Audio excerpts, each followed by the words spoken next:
Gravity ન્યૂઝમાં આપનું હાર્દિક સ્વાગત છે। ભારતના સૌથી ધનવાન વ્યક્તિ મુકેશ અંબાણીના સુપુત્ર અનંત અંબાણીની પગપાળા દ્વારકા યાત્રા।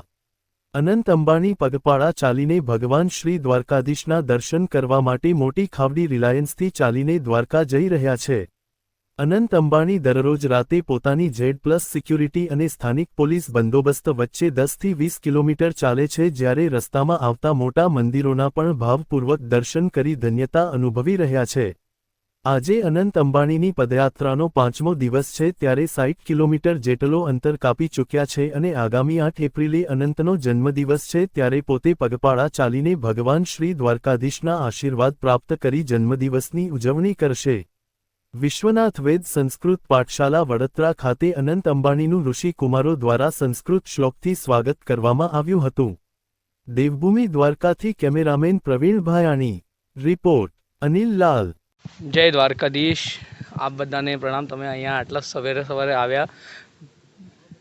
મારું યાત્રા ચાલે છે, પદયાત્રા અહીંયા જામનગર અમારા ઘરથી દ્વારકાધીશ સુધી, અને બસ આપ બધાના આશીર્વાદ રહે અને શ્રીજી બાબા દ્વારકાધીશના બધા ઉપર કૃપા રહે, આ જ મારી પ્રાર્થના છે। અને અમે હમણાં પદયાત્રામાં 5 દિવસથી ચાલીએ છીએ અને 2-4 દિવસમાં પહોંચી જશું, એ જ।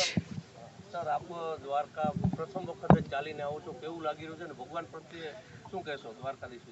દ્વારકાધીશ તો બધાના રાજા છે અને અમારા બધાના એ માલિક છે, ને શ્રીજી બાબાના આશીર્વાદથી એ મને શક્તિ આપી છે ચાલવા માટે, તો હું ચાલું છું અને આ મારું પહેલું વાર છે, અને બસ એટલા જ કહું કે જય દ્વારકાધીશ। શું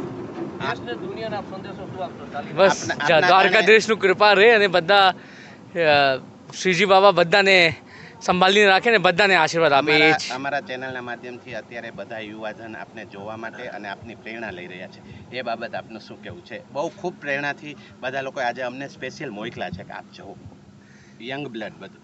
મારું એ જ છે કે અમે બધા, હું પણ યુવો જ છું, અને બધા યુવાને ભગવાનના પ્રતિ પ્રેમ રાખવું જોઈએ, અને બધા યુવાને સનાતન પ્રતિ પ્રેમ રાખવું જોઈએ, અને બધા યુવાને બસ એ જ મારી બધા યુવાને એક મેસેજ મોકલાવું છું, મારા ભાઈઓ અને મારા મિત્રોને, કે આપ બધા શ્રીજી બાબાના આશીર્વાદ લઈને આગળ વધો, અને જ્યારે ભગવાન છે તો કંઈ ચિંતા નહીં કરવાનું, એ જ। જય દ્વારકા।